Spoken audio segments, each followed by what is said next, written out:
नमस्कार, आप देख रहे हैं रामकन्या न्यूज़ चैनल और मैं आपके साथ बाल मुकुंद वैष्णव। धरती का अन्नदाता कहे जाने वाले किसानों को आज खून के आंसू रोना पड़ रहा है, क्योंकि खेतों में खड़ी फसल पूरी तरह चौपट हो चुकी है।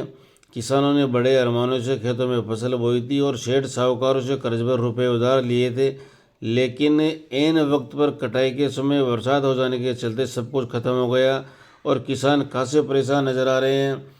बीमा कंपनियां किसानों से बीमे के नाम पर मोटी रकम लेती है, लेकिन आपदा के समय बीमा कंपनी हाथ खींच लेती है, जिसके चलते किसानों को मुआवजा राशि नहीं मिल पाती है। लेकिन प्रशासनिक अधिकारी भी बीमा कंपनी के खिलाफ कार्रवाई नहीं करते हैं, जिसके चलते किसानों में गहरा आक्रोश है। केकड़ी विधानसभा क्षेत्र में लगातार बारिश से सबसे अधिक नुकसान किसानों को झेलना पड़ रहा है। किसान इन दिनों खेतों में कटाई के काम में जुटे हुए थे। मूंग, उड़द, तिलहन सहित कई अन्य फसलें कटकर खेतों में रखी हुई थी, लेकिन इंद्रदेव के प्रकोप के चलते बारिश का पानी खेतों में भर गया। इससे खेतों में पड़ी फसल पूरी तरह खराब हो गई है। बरसात किसानों के लिए रात के बजाय बेरहम साबित हो रही है।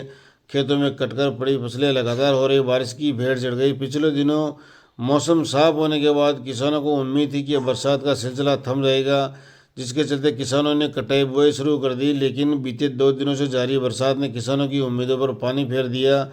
किसानों ने बताया कि उन्होंने बड़े अरमानों से कड़ी मेहनत कर ये फसल बोई थी।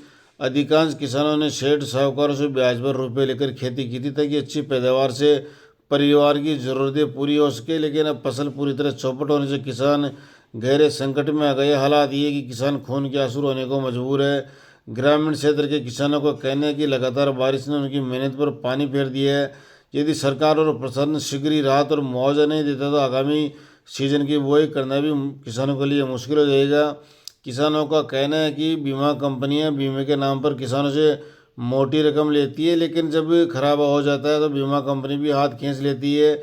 ऐसी स्थिति में प्रशासनिक अधिकारियों को बीमा कंपनी के खिलाफ कार्रवाई करनी चाहिए और किसानों को उचित मुआवजा दिलवाना चाहिए, ताकि किसानों को संबल मिल सके। किसानों ने बहुत बड़े अरमानों से फसल बोई थी और सेठ साहूकारों से कर्जा लेकर अपने फसल बोई, और उसके बाद जैसे तैसे फसल अच्छी हुई।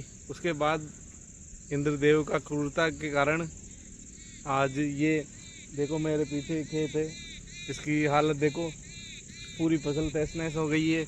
अब इसके न मुआवजा मिल पा रहा है और सरकार इनको मुआवजा दे और अच्छी सहायता दे, और जिससे किसानों को भला हो। ठीक है।